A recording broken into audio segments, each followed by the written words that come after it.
آپ جو ہے سب سے پہلے اسلام لانے والوں میں سے ہیں، آپ کی بڑی قربانیاں ہیں، آپ اسلام کے لیے بڑی قربانیوں کو آپ نے دیا ہے، آپ پریشان ہونے کی ضرورت نہیں۔ اللہ تبارک و تعالیٰ آپ کو شہادت کی موت بھی عطا کر رہا ہے۔ بہت سارے ان کی خوبیوں کو یاد دلا کر ان کو تسلی دینے کی کوشش کی ہے صحابہ، لیکن حضرت عمر بستر موت پر ایک جملہ کہتے ہیں کہ اللہ تبارک و تعالیٰ میری جو اچھائیاں ہیں، میری جو نیکیاں ہیں، اس کا بدلہ اللہ تعالیٰ مجھے دے یا نہ دے اس کی مجھے کوئی پرواہ نہیں ہے، لیکن مجھے اس کی بہت زیادہ خوف مجھے لاحق ہے، مجھے بہت زیادہ ڈر ہو رہا ہے کہ کہیں اللہ تبارک و تعالیٰ میری لغزشوں کے مقابلے میں میری گرفت نہ کر لے۔ تو اس طرح انبیاء اور صحابہ جو ہے خوف کھایا کرتے تھے۔ اسی طریقے سے ایک مشہور صحابی حضرت حنظلہ رضی اللہ عنہ کے بارے میں آپ نے سنا ہوگا کہ حضرت حنظلہ ایک مرتبہ اپنے گھر سے نکلتے ہیں اور اعلان کرتے ہیں کہ نافقہ حنظلہ نافقہ حنظلہ، کہ حنظلہ تو آج منافق ہو گیا۔ کیا بات انہوں نے کہی؟ انہوں نے اپنی غلطیاں جو ان کے گھر میں رہتے ہوئے ایمان میں جو کمی انہوں نے محسوس کی، ایک چھوٹی سی لغزش ہے، اس کو انہوں نے منافقت کی جو درجے کو رکھ کر انہوں نے کہا کہ حنظلہ تو آج منافق ہو گیا ہے۔ تو اس طرح انبیاء ہو، صحابہ ہو، نیک اور صالح لوگ جو ہے جب بھی ان کے زندگی میں گناہ ہوتا تھا، ایک چھوٹی سی لغزش ہوتی تھی، فوراً اللہ تبارک و تعالیٰ کی طرف رجوع ہوتے تھے، فوراً اللہ تبارک و تعالیٰ کا تقوی اختیار کرتے تھے اور اللہ تبارک و تعالیٰ سے بے انتہا ڈرا کرتے تھے۔ یہی بات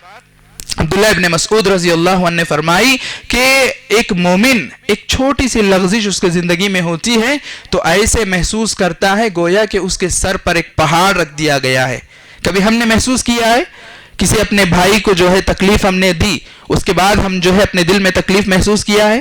کسی کو ہم نے دھوکہ دے دیا، کسی کو بزنس میں ہم نے جو ہے سامنے والے کو الو بنا دیا، ہم تو خوش ہو جاتے ہیں، سامنے والے کو ہم دھوکہ دے کر ہم تو خوش ہو جاتے ہیں۔ لیکن صحابہ اور نیک لوگوں کی یہ پہچان بتائی گئی کہ ایک چھوٹی سی لغزش بھی ان سے اگر ہوتی ہے تو فوراً جو ہے اللہ تعالیٰ کی طرف رجوع ہوتے ہیں اور گویا کہ اس جرم کو، اس چھوٹے سے لغزش کو جو ہے اپنے اوپر ایک پہاڑ محسوس کرتے ہیں۔ جبکہ ایک منافق کی پہچان بتائی گئی کہ اس سے بڑی غلطی بھی اگر ہوتی ہے ایک مکھی کی طرح جو ہے اس کو ہٹا دیتے ہیں، اس کو کوئی خاطر میں نہیں لاتے۔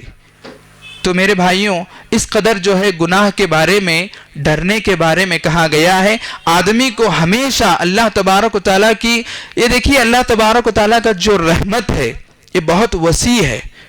کئی مقامات پر اللہ تعالیٰ نے غفور الرحیم ضرور کہا ہے کہ اللہ تبارک و تعالیٰ معاف کرنے والا ہے، رحم کرنے والا ہے، اللہ تعالیٰ نے ضرور کہا ہے، لیکن یہ شیطان کا ایک وسوسہ ہے، ایک حربہ ہے کہ وہ اس کے ذریعے سے جو ہے انسان کو گمراہ کرے گا کہ میں تو چھوٹے چھوٹے گناہ کر رہا ہوں، صغیرہ گناہ کر رہا ہوں، ان صغیرہ گناہوں کو میرے اچھائیاں جو ہے ضرور مٹا دیں گی، میرے گناہ کو، میرے جو اچھائیاں ہیں اس کے ذریعے سے اللہ تعالیٰ مٹا دے گا اور اللہ تبارک و تعالیٰ جو ہے رحم کرنے والا ہے، میرے گناہوں کو ضرور اللہ تعالیٰ معاف کر دے گا۔ یہ شیطان کا ایک وسوسہ ہے۔ ضرور اللہ تعالیٰ آپ کے نیکیوں کی وجہ سے آپ کے گناہوں کو معاف کرے گا، اللہ آپ پہ رحم کرے گا، لیکن اللہ کے اس رحمت کا مطلب یہ نہیں ہے کہ آپ گناہوں کو اپنی زندگی میں ایسے ہی برقرار رکھیں، گناہ پر گناہ آپ کرتے ہی جائیں، اس کا یہ مطلب نہیں ہے۔ آدمی کو اپنے نفس کا محاسبہ ضرور کرتے رہنا چاہیے۔ اس کی وجہ یہ ہے کہ یہ ہمارے جو گناہ ہیں، صبح سے شام تک جو ہم جس ماحول میں زندگی گزار رہے ہیں، اللہ کے نبی صلی اللہ علیہ وسلم نے پیشن گوئی فرمائی کہ آنے والے زمانے میں ایسا دور آئے گا کہ یصبح مؤمنا ویمسی کافرا، کہ صورتحال یہ ہوگی کہ آدمی صبح میں مومن رہے گا لیکن شام ہوتے ہوتے جو ہے کافر ہو جائے گا، شام میں مومن رہے گا لیکن صبح ہوتے ہوتے وہ کافر ہو جائے گا۔ یہ کیفیت آج ہمارے اس سماج کی صورتحال میں ہم دیکھ سکتے ہیں کہ کتنے فتنے ہیں، کتنی بے حیائی کا ماحول ہے۔ ایسے سماج میں ہم جیتے ہوئے اپنے گناہوں پر خوف نہ کھائیں، یہ سب سے بڑا بے وقوف آدمی ہے۔ تو ہم آج اس بات کو معلوم کرنے کی کوشش کریں گے کہ آدمی کی زندگی میں جب کثرت سے گناہ ہوتے ہیں، ہم کثرت سے گناہ میں اگر مبتلا ہیں تو اس کے کیا برے اثرات ہماری زندگی میں مرتب ہوتے ہیں۔ اس کو آج ہم 5 اثرات کو انشاءاللہ میں تذکرہ کرنے کی میں کوشش کروں گا۔ سب سے پہلی بات یہ ہے کہ جب کسی سماج میں، کسی ماحول میں اجتماعی طور پر یعنی سارے لوگ مل کر کسی گناہ میں اگر مبتلا ہوتے ہیں تو اللہ تبارک و تعالیٰ اپنے عذاب کو وہاں نازل فرماتا ہے. آپ کئی قرآن مجید میں کئی اقوام کا آپ کو تذکرہ ملے گا، قوم سمود، قوم عاد، قوم صالح، اس طرح بہت سارے جو اقوام اپنے اندر اللہ تبارک و تعالیٰ کی جو وحی تھی قرآن مجید، اسی طریقے سے اللہ تبارک و تعالیٰ کی جو وحدانیت تھی، شرک کرنے لگے. سارے لوگ مل کر اللہ تبارک و تعالیٰ کے ساتھ شرک کرنے لگے، اور ہر اعتبار سے کوئی ناشکری میں مبتلا تھا، کوئی تکبر میں مبتلا تھا، کوئی بے حیائی کے کاموں میں مبتلا تھا. تو اس طرح اپنے اپنے اعتبار سے اس سماج میں برائی جب عام ہو گئی تو اللہ تبارک و تعالیٰ اجتماعی شکل میں سارے لوگوں کو ہلاک و برباد کر کے رکھ دیا. مثال کے طور پر قوم شعیب علیہ السلام کی قوم اجتماعی سطح پر سارے لوگ مل کر اللہ تبارک و تعالیٰ کے ساتھ شرک میں مبتلا تھے، کسی اور کی وہ پرستش کر رہے تھے، شرک کر رہے تھے. اور دوسرا گناہ جو اجتماعی طور پر حضرت شعیب علیہ السلام کی قوم میں پایا جاتا تھا وہ ناپ تول میں کمی کرنا. آج ہم ناپ تول میں کمی کرنے کو بزنس کرتے ہوئے کسی چیز کو ہم برابر تو لیتے ہیں لیکن دیتے ہوئے جو ہے اس کو گھٹا کے دیتے ہیں، اس کو صحیح طور پر ہم ادا نہیں کرتے ہیں. یہ ہم معمولی سمجھ جاتے ہیں، بلکہ خوش ہو جاتے ہیں کہ میں نے سامنے والے سے جو ہے بہتری لے لی ہے، میں نے سامنے والے سے جو ہے منافع حاصل کر لیا ہے. جبکہ آپ کو معلوم ہونا چاہیے کہ شعیب علیہ السلام کی قوم اجتماعی طور پر ناپ تول میں کمی کر رہی تھی، اس گناہ میں مبتلا تھی. تو اللہ تبارک و تعالیٰ نے 3 سزاؤں کو ان پر نازل فرمایا، 3 عذابات کو اللہ تبارک و تعالیٰ نے ان پر نازل فرمایا کہ مستقل 7 دن تک گرمی کو اللہ تعالیٰ نے ان پہ بھیج دیا. بہت زیادہ گرمی محسوس کر رہے تھے، مستقل 7 دن گرمی میں پریشان ہو رہے تھے. اس کے بعد اللہ تعالیٰ ان پر جو ہے کچھ بادلوں کو بھیجتا ہے.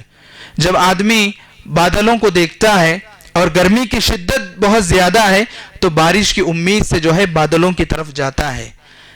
ویسے ہی جو ہے قوم شعیب جو ہے اس بادلوں کے نیچے آ کر بارش کی تمنا کر رہی تھی. اللہ تبارک و تعالیٰ اب ہم پر بارش نازل فرمائے گا. ایک تو گرمی میں مبتلا تھے، اس بادل سے ایک چیخ جو ہے اللہ تبارک و تعالیٰ نے پیدا فرمایا، اور اسی طریقے سے انگاروں کی بارش اللہ تبارک و تعالیٰ نے ان پر نازل فرمایا، ان کو ہلاک و برباد کر کے رکھ دیا. تو اس طرح جب اجتماعی شکل میں کسی قوم میں کوئی برائی پیدا ہوتی ہے، سارے لوگ اس پر عمل کرنے لگتے ہیں، تو اللہ تبارک و تعالیٰ سارے لوگوں کو ہلاک و برباد کر کے رکھ دیتا ہے. اسی طریقے سے حجاج بن یوسف کے زمانے میں حجاج بن یوسف یہ اللہ کے نبی صلی اللہ علیہ وسلم نے پیشن گوئی فرمائی تھی کہ بنو ثقیف میں ایک کذاب اور ایک مبیر 2 لوگ آئیں گے.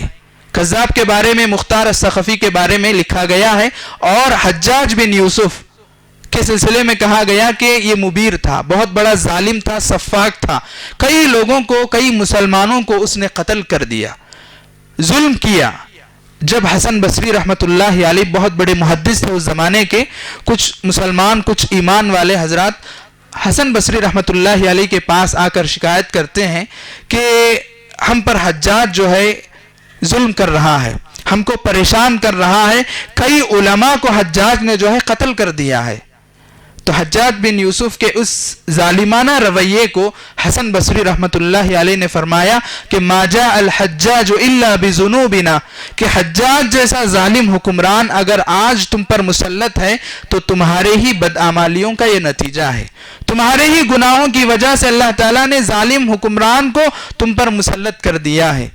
تو اجتماعی شکل میں تو بہت سارے عذابات اور بہت سارے نقصانات ہیں. آئیے انفرادی طور پر، یعنی مثال کے طور پر کوئی آدمی گناہ میں مبتلا ہے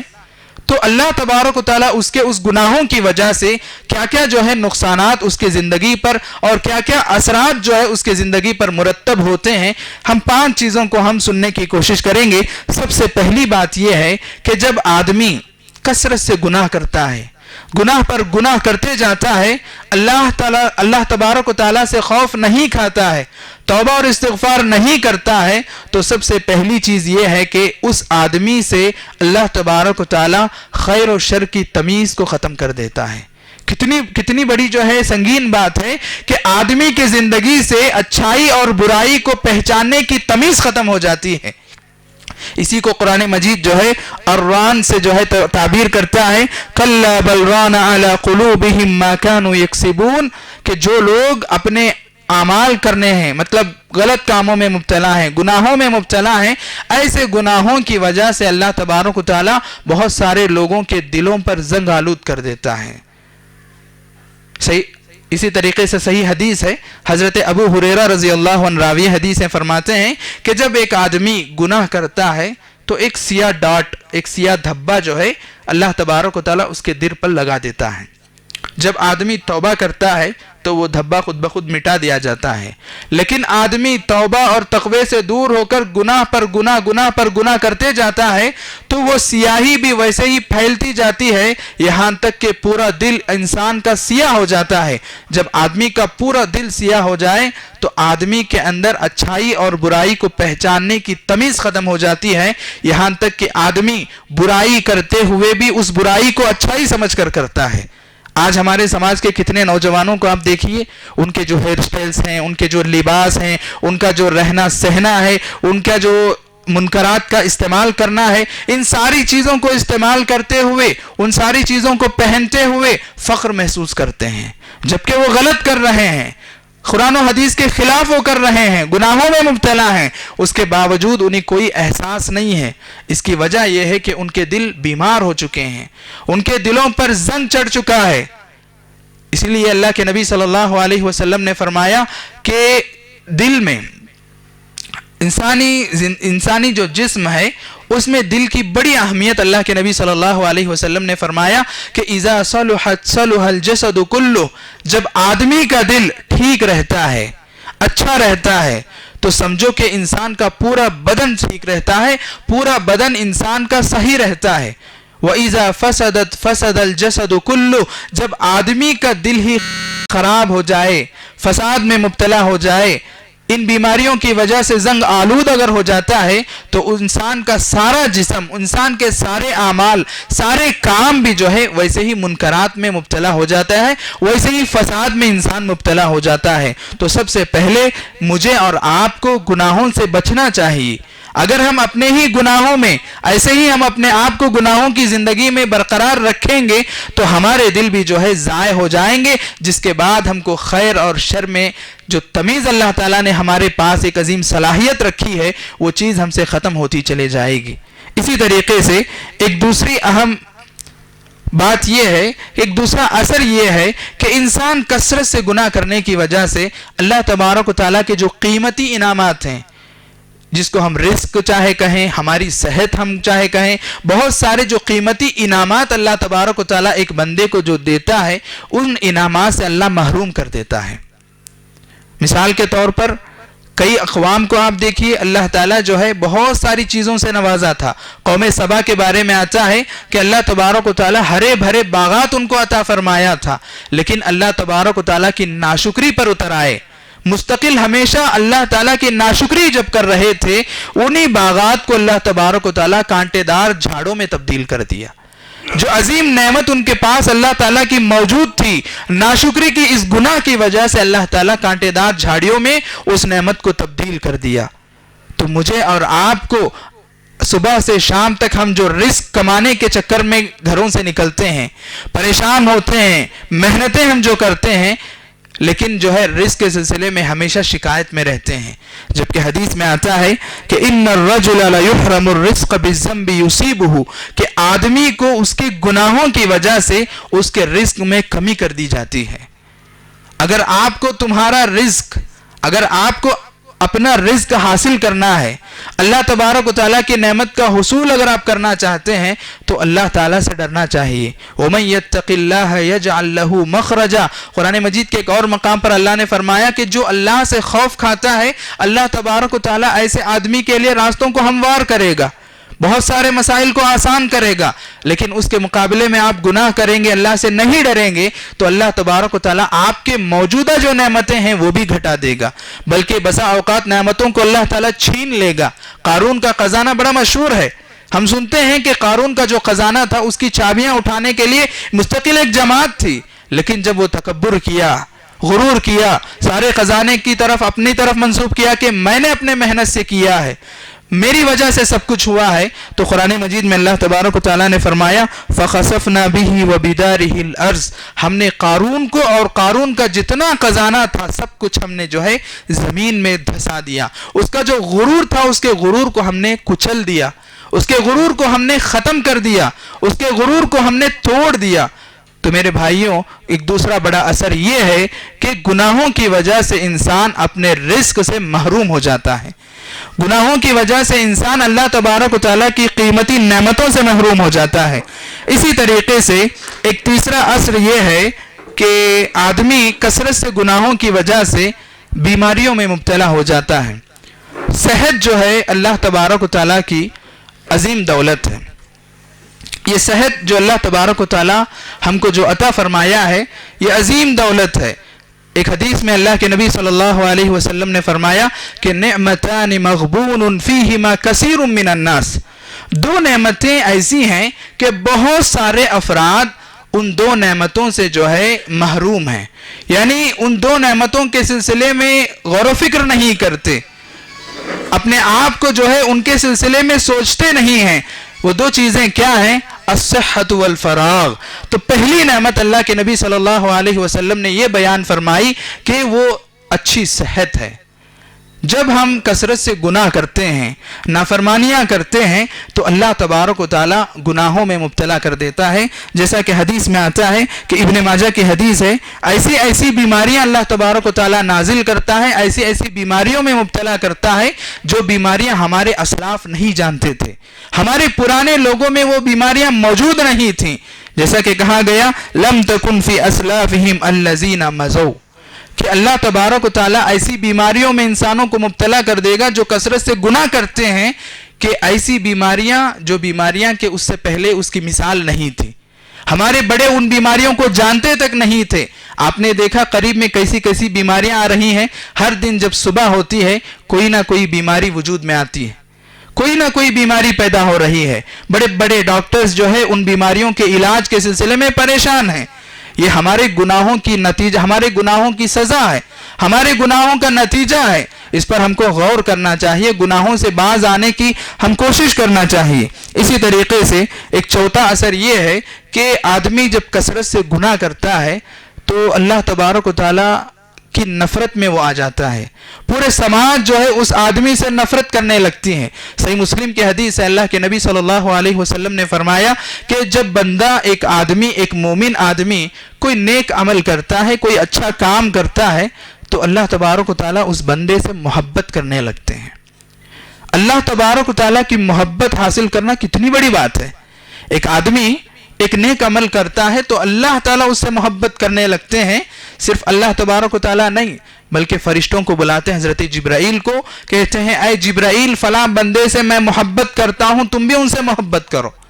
حضرت جبرائیل محبت کرنے لگتے ہیں. پھر سارے فرشتوں کو بلا کر حضرت جبرائیل کہتے ہیں کہ سارے فرشتوں کو چاہیے کہ اس آدمی سے، اس اللہ کے بندے سے تم بھی محبت کرو، اس لیے کہ اللہ محبت کرتا ہے، میں محبت کرتا ہوں، تم بھی محبت کرو. یہاں تک کہ سارے آسمان والے جو ہے اس ایمان والے آدمی سے محبت کرنے لگتے ہیں. اس کے بعد اللہ تبارک و تعالیٰ اس کی محبت کو، اس ایمان والے آدمی کی محبت کو سارے لوگوں میں، سارے دنیا والے لوگوں میں جو ہے اس کو عام کرتا ہے. یہی وجہ ہے کہ کوئی آدمی اچھا آدمی ہے، جس کے اخلاق اچھے ہوں، جس کے اعمال اچھے ہوں، جس کا کردار اچھا ہو، تو دیکھیے سماج میں کتنے لوگ اس آدمی سے محبت کرتے ہیں. یہ حقیقت میں اللہ تبارک و تعالیٰ کی جانب سے ہے. اسی حدیث میں اللہ کے نبی صلی اللہ علیہ وسلم نے فرمایا اگر آدمی کوئی برا کام کرتا ہے، کوئی گناہ کرتا ہے، تو اللہ تبارک و تعالیٰ اس آدمی سے ناراض ہوتے ہیں، اس آدمی سے نفرت کرنے لگتے ہیں. یہاں تک کہ حضرت جبرائیل کو بلا کے کہتے ہیں کہ اے جبرائیل فلاں بندے سے میں نفرت کرتا ہوں، تم بھی اس سے نفرت کرو. حضرت جبرائیل سارے آسمان والوں میں اعلان کرتے ہیں کہ اللہ تبارک و تعالیٰ فلاں بندے سے نفرت کرتے ہیں، تم بھی ان سے نفرت کرو. اسی طریقے سے سارے آسمان والوں میں اس بندے کی نفرت عام ہو جاتی ہے. اس کے بعد سارے دنیا والے لوگوں میں بھی اس کی نفرت کو عام کر دیا جاتا ہے. صحیح مسلم کی حدیث ہے. تو مجھے اور آپ کو گناہوں سے بچنے کی ہم کوشش کریں. اگر ہم کثرت سے گناہ کرتے رہیں گے دنیا والوں کی نظروں میں بھی جو ہے اللہ تبارک و تعالیٰ نفرت کو عام کر دے گا.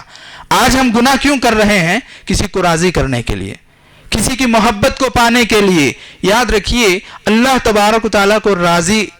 کرنا ہے، اگرچہ کہ دوسروں کو ہم ناراض کیوں نہ کر دیں، اللہ تبارک و تعالیٰ جو ہے دوسروں کو بھی راضی کر دے گا۔ لیکن اگر اللہ تبارک و تعالیٰ کو ناراض کر کے مخلوق کو ہم جو ہے اپنے آپ کو جو ہے ان کے پاس جو ہے راضی کرنے کی ہم کوشش کریں گے، ان کو جو ہے خوش کرنے کی ہم کوشش کریں گے، تو اللہ تبارک و تعالیٰ ضرور جو ہے ان سارے لوگوں کے دلوں میں بھی جو ہے نفرت کو عام فرمائے گا۔ تو مجھے اور آپ کو اللہ تبارک و تعالیٰ کی نفرت سے بچنا ہے، تو اپنے آپ کو گناہوں سے بچانے کی ہم کوشش کرنا چاہیے۔ آخری بات یہ ہے کہ جب آدمی کثرت سے گناہوں میں جب مبتلا ہوتا ہے، کثرت سے جب گناہ کرنے لگتا ہے، تو آدمی کے اندر ایک حیا، ایک صفت اللہ تعالیٰ نے جو رکھا ہے، اس حیا کی صفت کو ختم کر دیتا ہے۔ حیا یہ ایمان کا حصہ ہے، الحیاء من الایمان کہا گیا کہ ایمان والے ایک مومن آدمی، ایک مومن عورت کے دل میں حیا کا ہونا اس کے ایمان کی علامت ہے۔ یعنی کوئی غلط کام کرتے ہوئے شرم محسوس کرنا، کوئی غلط کام کرتے ہوئے اپنے اندر شرم محسوس کرنا، حیا محسوس کرنا، یہ ایمان کی علامت، ایمان کی پہچان ہے۔ لیکن آدمی جب کثرت سے گناہ کرتا ہے، ایک مرتبہ جب گناہ کرتا ہے تو کچھ اس کو حیا ہوتی ہے، لیکن دوسری مرتبہ، تیسری مرتبہ گناہ کا اتنا عادی جب ہو جاتا ہے تو آدمی کو گناہ کرتے ہوئے جو ہے حیا محسوس نہیں ہوتی۔ اذا لم تستحی فاصنع ما شئت، کہا گیا کہ جب آدمی کو شرم ہی نہ ہے، حیا ہی نہ ہے، وہ جو چاہے جو ہے اپنی زندگی میں کرے گا، جو چاہے اس کو کرنے کا جو ہے حق ہے۔ تو آدمی جو ہے اپنے اندر حیا کو باقی رکھنا ہے، ایمان کی صفت کو اگر باقی رکھنا ہے تو کثرت سے گناہ سے بچنا ہے، اللہ تبارک و تعالیٰ سے ڈرنا چاہیے۔ دیکھیے صحابہ کرام، حیا کو ہم غیرت بھی کہہ سکتے ہیں۔ آدمی کے اندر کثرت گناہ کی وجہ سے جو ہے غیرت ختم ہو جاتی ہے، جیسا کہ صحیح حدیث ہے، حضرت عبادہ بن صامت رضی اللہ عنہ، سعد بن عبادہ رضی اللہ عنہ کے بارے میں آتا ہے کہ وہ کہتے ہیں کہ لو رأیت رجلا مع امراتی لضربته، کہ اگر میں میری بیوی کے ساتھ کسی مرد کو دیکھوں گا تو میں اپنے تلوار سے اس کی گردن کو اڑا دوں گا۔ دیکھیے کتنی بڑی بات فرمائی، لو رأیت رجلا مع امراتی لضربته، اگر میں کسی آدمی کو میری بیوی کے ساتھ دیکھوں گا تو میں اس کے گردن کو اڑا دوں گا۔ صحابہ نے اس بات کو سنا اور اللہ کے نبی صلی اللہ علیہ وسلم کے پاس جا کے تذکرہ فرمایا کہ حضرت سعد اس طرح فرماتے ہیں کہ وہ اگر ان کے بیوی کے ساتھ کسی مرد کو دیکھیں گے تو اس کو قتل کر دیں گے۔ ان کی غیرت کے تعلق سے تعجب کیا صحابہ نے۔ اللہ کے نبی صلی اللہ علیہ وسلم نے فرمایا اتعجبون من غیرت سعد، اے صحابہ کیا تم کو سعد کی غیرت پر تعجب ہوتا ہے، تعجب کر رہے ہو، جبکہ ان سے زیادہ غیرت رکھنے والا میں ہوں، ان سے زیادہ غیرت میرے اندر پائی جاتی ہے۔ فواللہ اغیر منی، اور اللہ کی قسم مجھ سے زیادہ غیرت رکھنے والا اللہ تبارک و تعالیٰ ہے، اسی کی غیرت کی وجہ سے من اجل غیرت اللہ حرم الفواحش، اللہ تبارک و تعالیٰ اتنا غیرت مند ہے، اسی وجہ سے اللہ تعالیٰ جو ہے فواحش کو، برے کاموں کو، گناہوں کو تم پر حرام قرار دیا ہے۔ لیکن ہم ہیں کہ حیا کو چھوڑ کر، شرمائے بغیر اپنے آپ کو جو ہے ان گناہوں میں مبتلا کر کے اپنے آپ کو جو ہے نفرت بھرے ماحول میں ہم منسلک کرنا چاہتے ہیں۔ تو مجھے اور آپ کو ان برے اثرات سے اگر بچنا ہے، اللہ تبارک و تعالیٰ کی رحمت اگر حاصل کرنا چاہتے ہیں، تو دو ہی اہم کام ہیں کہ سب سے پہلے یہ ہے کہ ہم کثرت سے توبہ کریں، کثرت سے استغفار کریں۔ اللہ تبارک و تعالیٰ کی ذات سے امید آپ کو ہونا چاہیے۔ ایک مومن کی پہچان ہے کہ آپ کے کتنے بھی گناہ کیوں نہ ہو، اللہ تبارک و تعالیٰ سے صحیح امید رکھ کر، اچھی امید کے ساتھ اپنے گناہوں پر ندامت کرتے ہوئے، پھر سے ان گناہوں کو نہ دہرانے کا اپنے اندر یقین رکھتے ہوئے اللہ تبارک و تعالیٰ سے توبہ کریں، اللہ تبارک و تعالیٰ سے استغفار کریں۔ اور دوسرا اہم کام یہ ہے کہ جب بھی ہم سے کوئی غلطی ہو جاتی ہے، کوئی گناہ ہو جاتا ہے، تو ہم سب سے پہلے جو ہے کوئی نیک عمل کرنا چاہیے، اس کے فوراً کوئی اچھا عمل ہم کرنا چاہیے۔ ایک مرتبہ جو ہے ابو ذر رضی اللہ عنہ، بڑے جلیل القدر صحابی، ان کے سلسلے میں حدیث میں آتا ہے کہ ایک صحابی نے دیکھا کہ حضرت ابو ذر رضی اللہ عنہ بہترین لباس پہنے ہوئے ہیں، اور ویسا ہی لباس ان کے خادم کو، ان کے غلام کو بھی جو ہے، ان کے نوکر کو بھی جو ہے وہی لباس پہنائے ہوئے تھے۔ تو پوچھنے والوں نے پوچھا کہ کیا بات ہے کہ آپ نے جو لباس پہنا ہے،